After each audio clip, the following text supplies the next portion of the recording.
It's another edition of Kaleidoscope on Channels Television. Welcome, I'm Anne Nwawadu. On the program today, we speak with the president and founder of the African Children Talent Discovery Foundation, Dr. Noor Dallaji, about his service to humanity.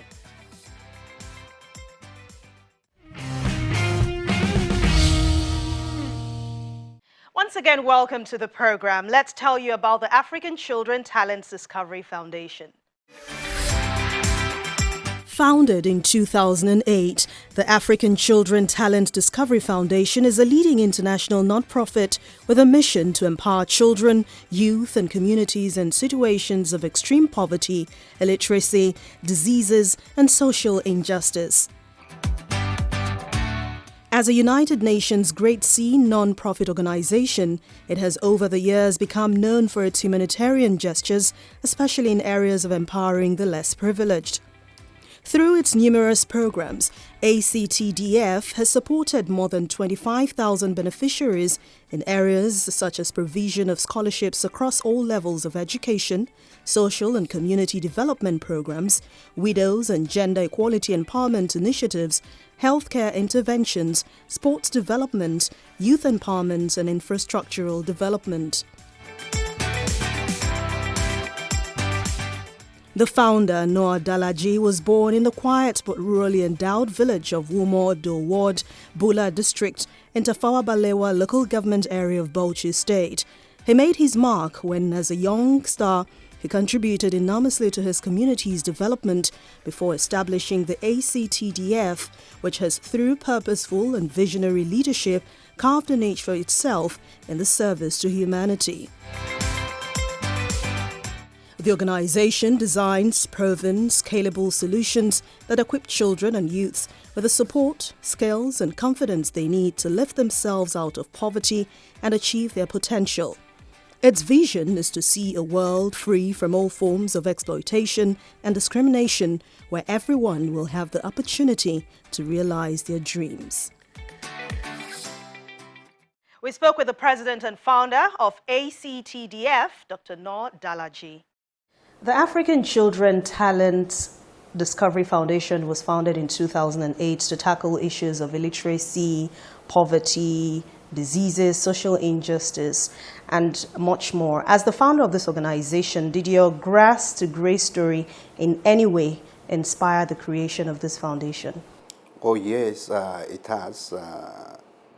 As the founder of this foundation, coming from a very humble background, and I remember those days because I have a father who was a teacher then, and apart from being a teacher, he started as a cook, and he was cooking for the missionaries then, I remember, and then he was trained, and he started teaching.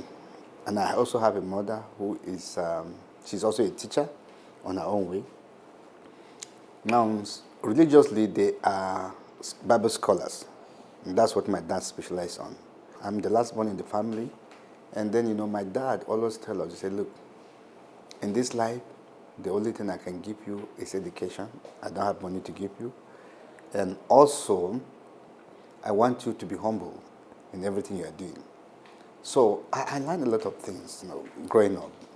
And I begin to see life in a different perspective, where I see people coming out from where they are coming from, which is like a slum, and becoming the greatest you can ever think of.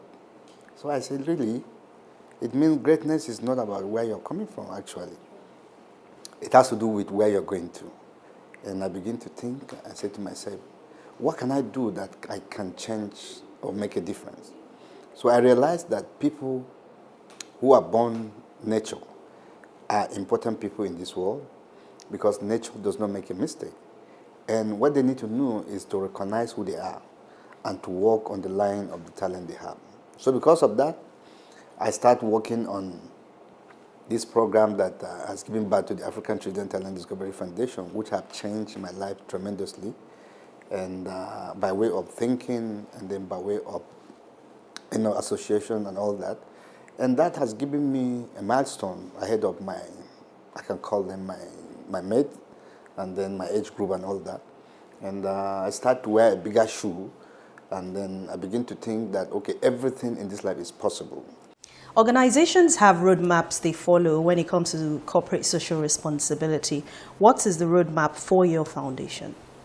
Well, first of all, we are a non-profit organization, and we are a UN Grade C, ECOSO Council, and then also, so therefore, our roadmap is the SDG, Sustainable Development Goal Program that is being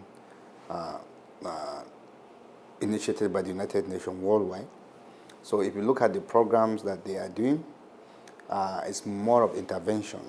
So we follow the same roadmap as an organization. Looking at our program, we discover talent. And when you discover talent, you don't just discover and leave the talent. You have to develop those talent. And that's what we have been doing.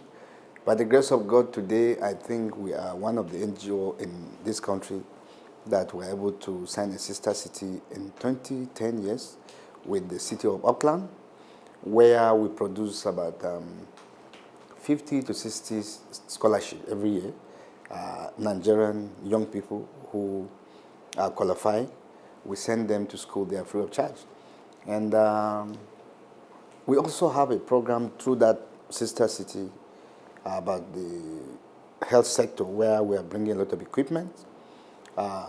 We can bring equipment worth of millions of, $100 million, and then give it to them based on this sister city we sign. Free of charge, and equip those hospitals. So let's talk about some of the areas you pay attention to. Let's start with education. Nigeria has the most number of out-of-school children. There are so many challenges in the education sector. What difference is your foundation making in that sector? The good part of it, the difference it's making is two things. When you talk about education, it's actually the roadmap for everyone who is going to stardom and all that. You need education to be able to attain a lot of things in this life. So, but let's talk about education. What type of education are we talking about? We have three different kinds of education. I always tell people three different kinds of knowledge. And the one is, be you a Christian or a Muslim, you must have the knowledge of your God. Which for me, the knowledge of God is the most important knowledge on this earth. Then you have the second knowledge. And the second knowledge is the inbuilt ability that you are born with. Because every human being has something inside that you are born with. That's what we call the talent. And some today they are excelling playing football. Some they are excelling playing basketball. Some they are musicians, they can sing, representing their country. And they are on top on their game. Talking about the head knowledge, which is someone going to school, study various courses, and that's where many challenge we have in this country, Nigeria.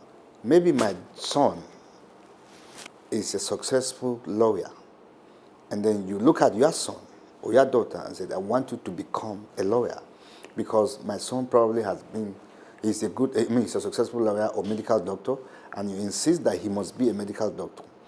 That is one of the major problems that the Nigerian parent has created. Instead of becoming, helping their children, they become the architect of their failures. I'll give you an example. I have a friend, his name is Ima. Those days in school, he wants to become a journalist, but the father wants him to become a veterinary doctor. And he insists that you must become this. So Ima now went to school to study just to make his father happy, but he was not happy in school. Then University of Maiduguri, I told him one day, I said, Ima, if you know what is good for you, you go back and write a JAM or something. Go back and you want to study mass communication, right? He said, yes. I said, go back to your department. He said, no, the father. I said, forget about your father. At this point, you are not doing it for your father. Your father will later regret, and then he will apologize to you. And he agreed with me. Now, when he told the father told him that I did not, from today you are no longer my child, because this is what I want you to do, and you refuse. So we keep gathering money for Ima, and he graduated. Today Ima is one of the biggest journalists in New York, and his paper, what's the name of this paper, always go to the White House every week. It's allowed to be sent into the White House in America. The father later joined him in America and apologized to him. So every day he always make reference to what I told him. And that's exactly the kind of problem we're having with our parents. So we took in a different angle in this foundation. We go through their natural ability. We discovered that this one wants to become a medical doctor, and yes, he has the zeal to become a medical doctor, he or her. And then we said, okay, we will look at your antecedent, what you are great in school, from primary to secondary school, and then based on that, we award you with a scholarship. And many of them now are in abroad. I can assure you the impact that this has generated is something you cannot talk about it. We have a lot of students who have graduated, some are still in school. About 6 children, youth are going next week. One is going to University of San Francisco. She's doing her master's. One, she's going to Leeds University. One is going to Georgia State University. And then there are 6 of them like that. One is here in Nigeria. So right now, we have a program. We are developing an app where we'll be scrutinizing young people from different areas. And we are doing some kind of random program in different rural communities to pick the best brain and train them and make sure that they go to school, because some of them don't have, their parents might not have money to train them. So that's where we come in as a foundation. Now, so far since inception, we have done a lot of things, have changed a lot of people's life. And let me tell you, some, they just need a word from you. Just one word change their life totally, change their thinking, change their mentality completely, and then they become whatever God wants them to become. Someone came here yesterday and said, look, he wants to go to America. I asked him, what do you want to go to do in America? He said, he's tired of Nigeria, this and that and that and that. By the time I finished talking to him, he repented. He said he's not going to America again. So that is the problem we are having. While we have a better country, Nigeria is one of the big countries that I don't think, by the grace of God, I have been able to travel to about 190-something countries in this world, but I have not come across a country that is so sweet and better and has more opportunity than Nigeria. So all what we need to do is to understand that this is my role, this is your role, and this is the platform that this one needs, and then we can incorporate the whole young people in this country, and this country will be a better place, I guarantee you. As an organization based on talent discovery, sports is very dear to your heart, and you have carried out various programs that have helped develop this sector or this industry. You've also tied it somehow to insecurity. So what are those initiatives that you have done in the sporting industry and helping develop talents in sports? This year, sport is one of the great achievements that we have achieved in different ways, and that makes me happy every time I think about it. Number one, we discovered that there is a lot of young people who can play football, and they are looking for a platform to be able to showcase their talent.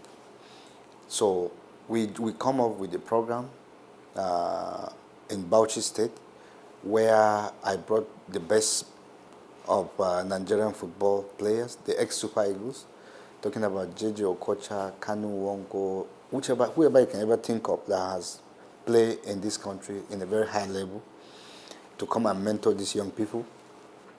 Bring also some of the African players who has played in the World Cup and Champions League, talking about Kalilu Fadiga of Senegal, talking about Lumana Lualua of DRC Congo, talking about Sami Apia of Ghana, and then I think Dallaji Ju, many of them, they came to Nigeria to mentor these young people. And not just to Nigeria, they went to Bauchi State. Now, what is so special about going to Bauchi State? Now, before we come to that, the mentoring of these young people, by the grace of God, we were able to get about 32 young people who are now in academy in Europe. That is the highest. How much can you ask for? That's the highest we can give them, that platform. One of the young men has already gotten a club. The mother came here last week to thank me and show me the letter that he has. You know, he was picked from that program we had in Bauchi State. And I said to myself, if that is what we're going to be doing, for these young people to be incorporated, we'll be doing it every time. Now, 32 of them, imagine 32 of them, only God knows who they're going to become. And some of them could be bigger, better than the Messi we're hearing today, because those boys have that talent. When we return, we'll find out more. Please stay with us. Welcome back. You're still watching Kaleidoscope on Channels Television. Let's hear more from the founder of ACTDF on the benefits of investing in people. For me, I knew that nothing is going to happen in Bauchi and there is safety in Bauchi State. I said, okay, listen, let us do the program in Bauchi State because that's the only way we can show people that the state does not have any problem. So we agreed, and then about 200-300 people from Abuja here were in Bauchi for 3 days. Imagine all these people, I mentioned their name. Some of them has never been to the north, not talk about going to Bauchi. Now, we were there for 3 days. And the stadium where we played the match and the mentorship, since the inception of that stadium, there have never a day where it gathered people like this. Never. Never until that day. Guess what? The following week, there was some news. British, America now begin to declare Bauchi State as a safe zone for business, for their own people. And then from there, we have not stopped. We moved into Lagos, where we organized a girl child's football competition. Actually, the lady called Asisat Ashola, she's a footballer, female footballer. She played for Barcelona. She contacted me. She said, Uncle, this thing that you are doing for men alone, I'm also advocating for female something. And believe me, I believe in gender equality. And I said to her, look, we will do it. So I said to her, guess what? We will not just do girl child football tournament. We are going to do also para-soccer tournament because these are also human beings and they have the talent. And those physically disabled people were also incorporated that day. We play a game where they were so happy. I can see the tears from their eyes. They said, so they have been remembered today. And it was the best day of my life. I mean, about 5 teams won. Some of them win some cash prizes. And then they were so happy and they said to themselves, so today we have been remembered. And I promised them that we are going to start a league for para-soccer league in Nigeria. Next year, I'm going to start that league so that they will be incorporated and also, by the grace of God, who knows? Because I know they have other leagues in Europe. If you look at the Olympic, they are the people who are winning most of the gold medals for Nigeria. These people, and they bring more gold. Every time they go there, about 2, 3, 10 people will win gold medals. So we need to incorporate them. We moved straight to Kano, where we organized basketball tournament under the Legacy program. And the basketball, about 10 states in the north participated, because the way we want to do it is we are finished with the north now, so we're going to maybe south the next time.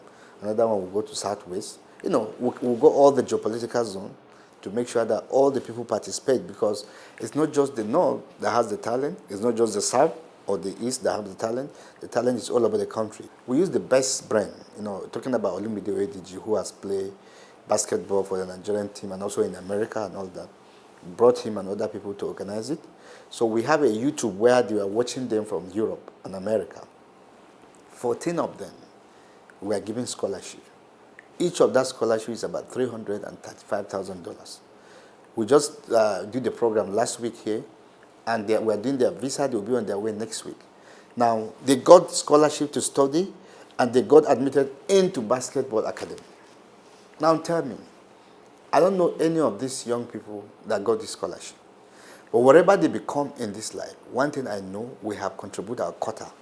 Now we are going into table tennis, long tennis, and also even golf. We are trying to organize golf, different sector of sport, to see how we can incorporate all the sportmen and women in this country to incorporate the young people. Now, in doing that, we are reducing poverty in this country, unemployment in this country, and also incorporating the young in security in this country. Next year is going to be the biggest one, where I intend to bring people like Cristiano Ronaldo, Leo Messi, the best of the world, to come and mentor these young people. Now, the young people, seeing these people mentoring them, give them hope that, oh, so these idols, I've been seeing them on the television, now they're the one mentoring them. That means I can become like them too. If you look at also during the Olympic, the Honorable Minister spoke to me about the principle he has now. He said they want individual and corporate bodies to adopt the athletes who are traveling for the Olympic. So they recommended a lady called Blessing Okon. I think she's a track and field athlete. So We went to the ministry and I discovered also that there is one that do taekwondo. She's just 17 to 18 years by the name Elizabeth. And so we also adopt her. Elizabeth participated, which I heard that she did very well. She was removed by the world number one. She was almost defeating that person. So these are the kind of things that make us happy. And by the grace of God, next year we'll adopt more than 5 to see. I want to make sure that one of my adoptees bring medal to this country.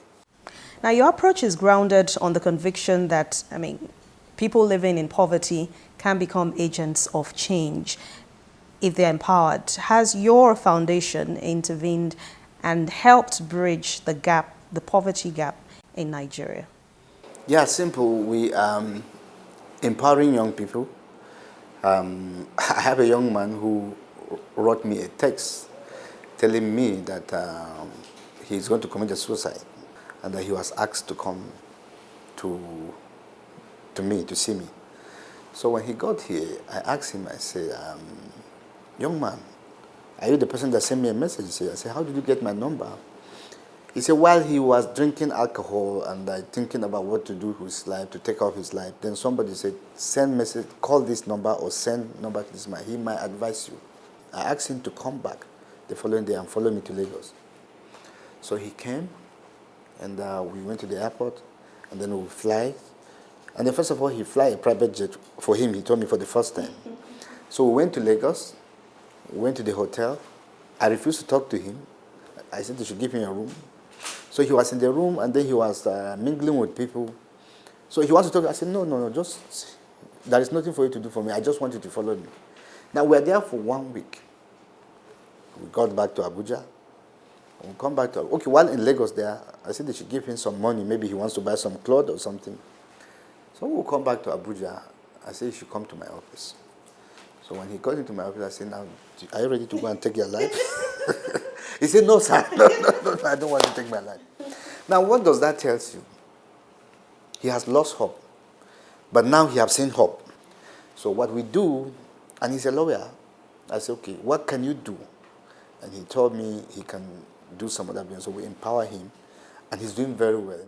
Number 2, there are many young people that we are giving them some money to do business. For example, if you are a tailor, you know how you can sew, we'll buy you the machine and also give you some money to do it. And now some we are trying to empower them, for example, widows also. There is a program we have in Senegal. We are sending about 100 widows in Senegal. They will come with the machine. After the training, we are paying just $20,000. After the training, what we tell the people that we empower, you are not coming back to do anything to us. Empower one person.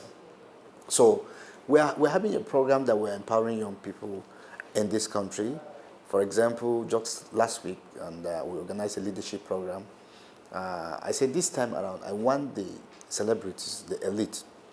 They don't know the reason why I'm looking for them. So I sponsor about 40 of them at the Godly Leadership Center here. Till today, they have not recovered from it. So the idea is that those guys are role models. And a lot of millions of people are looking up to them. You see one who have millions of people followers on their pages and all that. Now, some of these young people, whatever you do is what they do.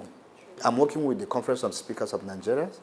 We'll be going to state by state, using them to be important to the young people who brought them into the power. By empowering them, their constitutional work, and you go to your constituency, you make sure that the young people, those that are serious, give them money to do business. They are not asking for much, these people. They're just asking for little, something that they can. Listen, 100,000 naira can change somebody's life. If you are a member of the State Assembly, what have you provided for the people that voted you in power? These are also things that need to be changed. One thing for sure that I know is that this country will be better. That I know. No nation, as we know, can thrive without a healthy population. In the health sector, you also pay attention to that sector. How happy are you with what you have done so far? In a small way, as an organization that we have been doing a lot of things on the health sector. I just tell you that we are about to bring about medical equipment worth about $40 million through the sister city we signed to equip our hospitals here in Nigeria. And also, we have been taking care of a lot of bills of people who cannot take care of their field. Health is one of the things that is more expensive now to handle. So there's a lot of things that we are doing, and we are planning to build a hospital right now, one of the biggest hospitals in this country, where a lot of people will come for treatment in the whole African country. You don't need to go to America, you don't need to go to London. Everything, the people that you think there are in America today, most of the doctors are even Nigerian. They are the best people there that the Americans are using. So they need a platform. I have been speaking to some of these doctors. They say, look, if we have the good facilities, what are we doing here? We'll come back home. But where is the facilities? I will advise all the governors of this country. You build one standard hospital in your state. Two things as the commander-in-chief that you must do. First of all is to keep the people safe. You took an oath as the president or the governor that I'm going to protect your life and properties. The second thing is to make sure that they are in good health. We know your organization is recognized by the United Nations and many other known bodies. Let's talk about your partnerships. Have they in any way helped you achieve what you have achieved so far as an organization? Yes, through the United Nations is where we were able to sign the sister city with the city of Auckland. And then we also, every General Assembly, we organize a site event. In fact, I'll be speaking in 2 weeks' time, 21st of this month at the UN, because there is a program, even though it's limited because of the pandemic. So, but I think I'm speaking that evening, also making case for the young people in Africa. Now, more than a decade of making a difference in several sectors we have mentioned at this interview. What are you looking at in the next decade or two or three, hopefully? Where do you see your organization going? I see it being one of the organizations that every country will adopt the program. And the plan is for the African leaders to adopt the program in their own country, floating the organization by incorporating the young people in that country. Because that's the only way we can have peace, and then the continent will be respected. Because I tell you what, the African continent is one of the best continents in the world. We have the best weather, we have the best food, we have the good people to stay with. I'm speaking also at the AU, there's a program in October. I'm going to make serious case on this matter, that the continent, the leaders, starting by the West African countries, starting with my own country, Nigeria, must incorporate such program. It mustn't be, because people might not have the same ideology with you, but then similar thing to this, by incorporating young people, will make a difference and then make a big change in this country and in this continent. So I believe in 2-3 years from now, there will be a big change by the program we're doing. This is where we draw the cuttings on Kaleidoscope for today. Thank you so much for watching. Keep up with our top stories at channelstv.com. Go to youtube.com/channelsweb. Click on playlist and scroll to Kaleidoscope. I'll see you next time. I'm Anne Nwawodu. Thanks for watching.